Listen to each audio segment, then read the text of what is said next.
Heyo everybody, Haku here with my live reaction for Tower of God Chapter 581 or Season 3, Episode 164. I just took a quick minute to set this stuff up. Like I said last week, I'd figure something out so that you could have the chapter up here. Again, it's going to be hard to see because we're not, supposed to be actually showing the chapter. But I feel like this is fair, right? I mean, everybody else is doing something similar. This isn't so you can see it, just so you can follow along and know generally where I'm at.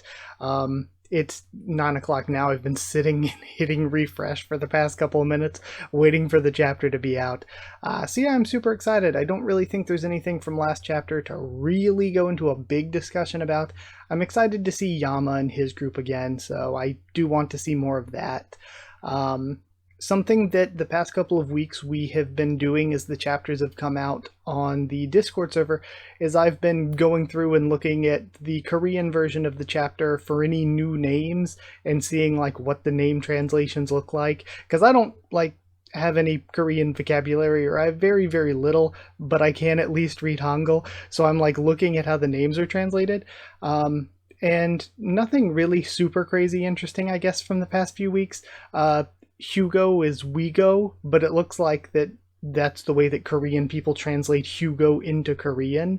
It might be something to do. Maybe the original, I don't know, French or something pronunciation is closer to Wego, and that's why it makes sense. But obviously, Station Victor and the person in charge is Hugo is like a Victor Hugo reference. Another thing from, I guess, the chapter before last, maybe, we got introduced to two of the new branch leaders. Tump and Wee is what they translated it as here. They left it as Dump in the fan translation. But yeah, looking at the actual Korean, sometimes D can be pronounced kind of like a T at the beginning of words, I think. So maybe Tump is a better one going off of pronunciation, but literal letter-wise it is Dump. And it just had me thinking, I almost wanted to make a full video on this just because I was like, this is kind of hilarious. Siu is the person, I have to keep in mind, Siu is the person that gave us, because when I first went back through and looked at that, I'm like, are their names really Dump and Wee? And then I'm like, there's no way. It's just coincidence. It's just like silly, haha, kindergarten humor. But then I'm like, Siu is the guy. He's the guy that gave us Grande, Venti, and Tall. So with that in mind, with Grande, Venti, and Tall, it's like, actually, are they Dump and Wee? So they might be. They might actually be. Also, my voice sounds weird, but I have been sick all week, so maybe that's why. My throat really hasn't been hurting when I've talked, just when I've been eating and stuff. But now that I'm listening to myself here as I'm recording, I do feel like I sound weird. So if anything's up sound-wise, that's what's going on. But either way, let's actually go ahead and start reading. 581. We're starting out with Gustang's Library 2 with the title card thingy. Let me just check and make sure this is all working, make sure it all looks like it's working. Yeah, yes. We have Anzahard, the child born to you in Blossom. Oh, yeah. And, that's so cool. Okay, so we're seeing, I said before when we had the one really old panel of her, again, not a detailed one, that I thought it was really cool how her hairstyle kind of looks similar to Tiara's. So I kind of like that, like how she has the two little side ponytail things coming off the sides, how it looks similar to Tiara's hairstyle. She was the most gifted of all Zahard's princesses, but sadly she couldn't control herself, so she was sealed away by Zahard. What she discovered wasn't one of Zahard's secrets, it was merely a part of the past that didn't need to be brought up. I understand how you feel, but Zahard's already been punished for that whole incident. And we hurt each other enough after that. It took us a long time to realize something.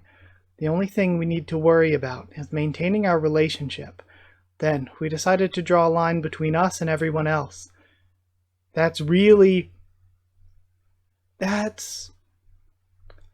interesting how the family heads, after the N incident, were like, you know what? It's more important to keep this old tower structure together than to fight amongst each other. Alright. All other creatures in this world are insignificant little insects. There's no need to involve ourselves in their affairs. If we just maintain our relationship, there won't be any ruptures in the tower, or so we thought. You agreed to that too, didn't you? Yeah, I guess I did. Honestly, if you just let things slide, everything's usually okay. But whenever a bunch of friends get together, there's always that one person in the group. Friends are supposed to cover each other's flaws and have each other's back. But there's always that one guy who can't stand the feeling of being separated from the others. So he burrows into the rupture and tries to destroy the group. As you know, we're not terribly important in the tower now.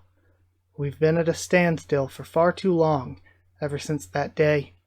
The day when we stopped climbing the floor on the climbing the tower on the current highest floor, and closed the door to even higher floors. So Gustang is actually pro opening up to climbing, it seems like. Since then, we've learned to forget, and we've both sealed away important memories we'd like to forget with our own storage methods. Okay, so they've both sealed away memories. Did we run away, or did we choose to stop climbing the tower? I don't understand why we stopped there, and didn't keep climbing, so that the family heads don't even remember then. We're ignorant, and I've always despised ignorance, Gustang, so I need to find out, even if it means losing everything I've had until now. You managed to control yourself pretty well this whole time. Why the sudden outburst? And I think that black bar toward the end, maybe we're fading into a flashback? Or no. No, we're just continuing. Because I received a revelation after the incident on the floor of death, and then some people truly capable of opening the door appeared for me. Opening the door for me appeared. Okay. So the revelation, I'm assuming, like when Enryu showed up. Are you referring to the irregulars? That's right, and irregulars plural. That's right.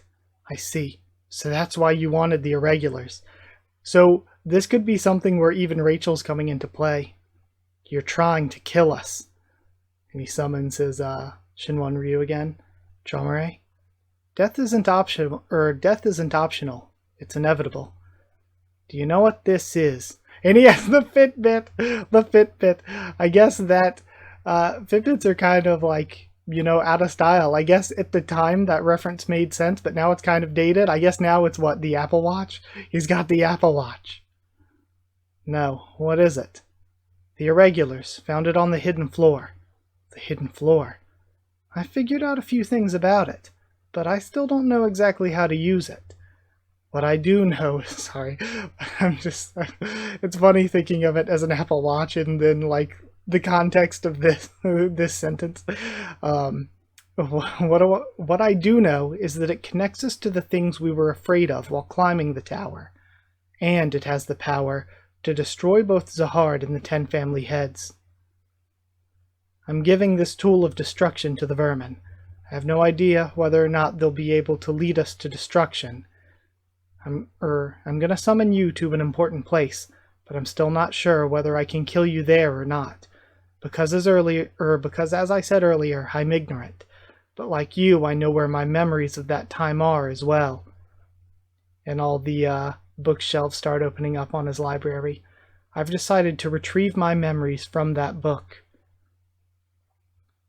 When my memories return, then I'll know whether I want to kill you or spare you. So that's what he meant when he told Kun, once I have the irregular, then I'll know why I need him. That's why Gaston didn't know why he needed Bomb, but he was planning to give himself his, bad memories back. So then, he's like, once I remember, then I'll know why. Ignorance prevents us from deciding anything. Don't you agree? That's why you led the irregular to the nest. I know it's hard, but wait a little longer.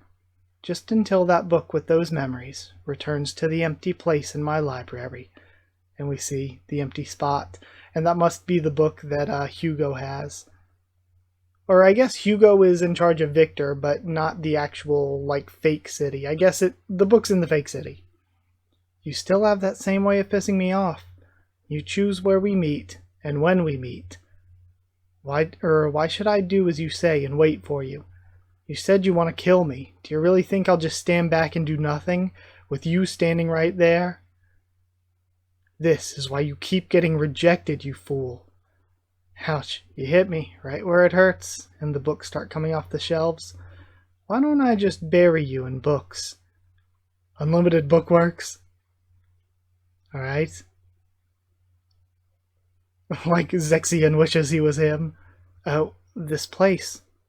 Gastong's Book Labyrinth. So he just trapped him in a library maze. In order to escape from this place, you're supposed to deduce an answer from all the hints in all the books here, and tell Gastong the answer. It's a labyrinth as disgusting as Gastong's ugly mug. I could break out of here by force, but once I leave, then what? Back when Gastong, this labyrinth, and I were still young, Gastong and I hold on, I'm not scrolling down yet. I just saw the tippy tops of their heads. We're seeing young Gastong and young Traumerei. We might see Traumerei without the mask. Gastong and I often made bets with this labyrinth. We don't get to see his face yet. But we get to see young Gastong and young Traumerei.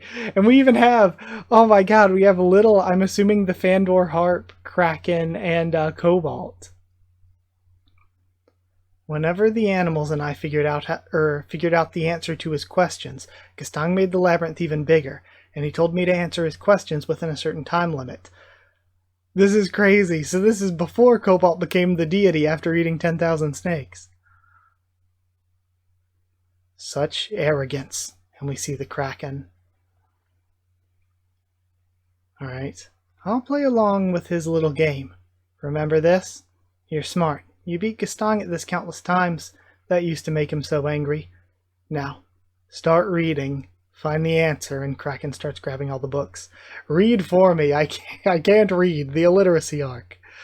Gastong, why are you so curious to know about things that we tried so hard to forget? Until I find the answer, I'm staying here. It seems like you're trying to find some kind of answer in the past, but not me. And I like, too, that Traumerei still, he goes back into the same, fetal position of sitting. What bothers me are the parts of the past that haven't been completely erased. All I want is to find and destroy those things from the past that tormented me. Then I'll go on living again, as if nothing ever happened. So I don't care what answers the past may provide. If you try to destroy the present us, I'll do everything in my power to kill you. It's so cool seeing the difference between them. How Gastong, even if it costs him his life, I mean, at this point, he's like, it's time to move on, death's inevitable. He wants the 10 family heads to be destroyed, whereas Traumerei is just trying to cling on to the present. The next morning. That's really cool. Pobedao family's floating carrier Victor. That's so cool. I love the stained glass. Also, this is something they did last week or the week before with the library, where they're they were inventory level unknown, or something like that, when it should have been inventory and then a space level unknown. And this is another one of those situations where they're Pobedao family's floating carrier Victor, when it should be Pobedao family's floating carrier Victor. It's just bad, I don't know what to call it, bad syntax, bad spacing of the words, but either way, it's not ideal. Aren't there any decent designer goods nowadays? What's wrong with these designers? Battleship Commander of Floating Carrier Victor. And then High Ranker Pobedao Hugo. Alright, Hugo looks really, really cool. It's interesting because there was the one with the big bushy red sort of magenta looking hair after he mentioned Hugo, so I was like, is that one Hugo? So this is Hugo. So we still don't know who some of those other Pobedao characters were. I love the design though. I love the outfit. Alright, and we see a bunch of shoes. All their stuff looks so tacky. Do you not like them, Commander? I chose only the best items among luxury brands. The best? You call this the best? The most expensive, maybe. The kind of luxury items I'm looking for aren't the ones that are simply expensive. I want beautiful things that are worth their price. These have nothing more than an expensive price tag. Get them out of my sight at once. I'll let you aboard my ship because you were recommended by the battleship, but this is pathetic. I'm sorry, Commander. So if Catan and Dewan are attacking here, it'll be really cool if we get to see Hugo versus Dewan. Damn it, she's so hard to please. No wonder the battleship kicked her out. Oh, what do you want? My stick figure second in command. Commander. Okay, so this one's second in command for Hugo. Commander, I came to inform you that Lopobia's fleet has appeared nearby. You mean floating ships? Well, we're at war, so I can see why they might send a few little ships here. It's not just a few floating ships, Commander. It's a whole fleet. And it's the field army of Robodan. Robodan? What's Lopobia's strongest army doing here? Robodan's one of Lopobia's 2 top commanders along with Kirin. What the hell's he doing here? Okay, so they're like fully spelling it out, just in case there was any more vagueness left for anybody. What the hell's he doing here of all places? I'm not sure. This isn't exactly a strategic location.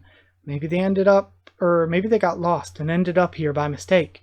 We should send them a signal to let them know. Wonderful. Pardon? Isn't this wonderful? I was wondering why the family head sent me to such a remote place. He must have wanted to give me this opportunity. Robodan's the ultimate designer item among Lopobia's army. And I, Hugo, am our army's top luxury product. Who better to fight Robodan than me? Come on, let's get ready for battle. This is going to be a luxury showdown with Robodan. Right. I almost forgot how bizarre Commander is, and he's getting the full upskirt. Damn. Okay, Hugo. I wish I could just run away. Are we really gonna fight Robodan? I heard that he tears people apart with his bare hands. Floating carrier, rot. Okay. I love the design of Rod as well. This actually might be one of my favorite designs. The actual slash Pobedao battleship is maybe number 1, but this is up here. Like, Pobedao have the best looking like battleship slash floating carriers slash it used to be translated as floating castle. Honestly, floating castle is probably still a better translation, right? But they have like the best ones. I mean, the cage looks pretty cool too, but other than that, Popedao's just looks so good. Hello, are you two the ones who requested to dock and enter the floating carrier? That's right, and they're just walking in. Let me see. Mr. General and Mr. Cat. Which one of you is, I'm the General, I'm the Cat? And then, you can't tell? I see. Then you'll be staying at the Kessel Inn? Yes. I'll need to see your pockets for identification purposes. You see ID confirmed? They're all done. You have permission to enter the carrier. Have a pleasant stay in our town. It's a simple, peaceful place. Not for very long. Aren't they at war? They let us in so easily. Is this really where they're hiding a book that could potentially be used against the family head? I would figure most people probably don't even know. Maybe that's why they're hiding it here. No one would ever suspect anything. And then, hey, are you okay? And Yusracha doubles over. Don't make a big fuss over this. Let's go. Inside floating carrier rot. Central book archive. I feel like though most people wouldn't know that it's even there, they probably do at least have a good undercover agent or two that are really powerful. Hey, have you seen the new librarian? Oh, you mean the one sent by the battleship? Okay, I guess we're straight up getting into that, whoever's guarding. He looks a bit serious, but isn't he handsome? Is it going to be... Okay, predictions out. It's either going to be somebody new. Maybe it is the magenta-haired person I mentioned before that we saw a glimpse of. But I was thinking, is it going to be Liboric? Like, somebody that we've met before? Totally. There's something so unique about people from the battleship. I hope I can go to the battleship someday too. But I wonder why I was suddenly sent to such a small town. We see somebody carrying a stack of books. There's the librarian. Hello, sir. Oh, hello. Excuse me for a moment. Oh, sorry. Thank you. And he plops them down. Hugh, Mr. Librarian, this is the boarding control department. Yes, what is it? You asked me to inform you if anyone suspicious boards the carrier. I'm calling you regarding that. 2 suspicious beastkin just boarded the ship a moment ago. There wasn't anything wrong with their pockets, but Just in case, should I have the guards bring them back? No, leave them be. If we cause any commotion over something like that, first-class librarian in Pobedow's army, high ranker, Pobedau Guiscard, I would assume. Again, I'll have to look at what the actual Korean for it is, and then try to make a guess in addition to that of what they're trying to say. But we have Guiscard. People will think there really is something valuable here. Alright, and then to be continued. This is really good. More setup for what's to come, rather than... Yeah, it's more setup for what's to come, rather than, like, big new stuff. But I love the stuff at the beginning. The stuff with Gaston and Traumerei is really, really compelling, and I really want to see more of that in the future. In addition to that, I'm just excited for these characters. I want to know what Hugo's going to do and be like. They're exciting and entertaining already. This new person, Guiscard, that we just got introduced to, first class librarian doesn't hold a lot of weight to me, since we've been seeing first class librarians just getting wiped out. So just the title alone doesn't carry a ton of weight, but obviously if they're the one here to guard the place to potentially fight Yama and or Yasracha, they're probably really strong and really cool. Excited for what Yama and Yasracha are going to do. So it's just one of those things where it's kept hyping me up, but we're still not in the main meat of it. We're still in the rising action. So yeah, either way, that is it. Thank you so much for watching. I hope you did enjoy. If you did like the video, comment down there to tell me what you thought of this week's chapter, my thoughts and reaction. We can talk down in the comments. We can talk on Twitter if you want to. We can talk on Discord if you want. The server is free and open for anyone. All you have to do is ask and I can give you a link to it. In addition to all of that, anything else? Yeah, if you want to help support the channel, super thanks, it'd be amazing. It would be super, indeed. But if you want a shout out at the end of every video, if you want One Piece a little bit early, then go to patreon.com/HakuOfTheTubes, or a link will be in the description, or become a channel member by hitting join down below the video. Either way, you, like I said, get shoutouts and One Piece early. So huge thank you to people who are already patrons and members. Huge thank you to Chosen Regular Evan Hawley, Magical Girls FR Nono and Smeller Dog, Cheriton Student David Langstaff, Slayer Candidate SG, and Pure Element Pate Arde Owl. Thank you all so much for your support, and thank you all so much for watching. Can't wait until next week. Thank you so much. I'll see you all next time.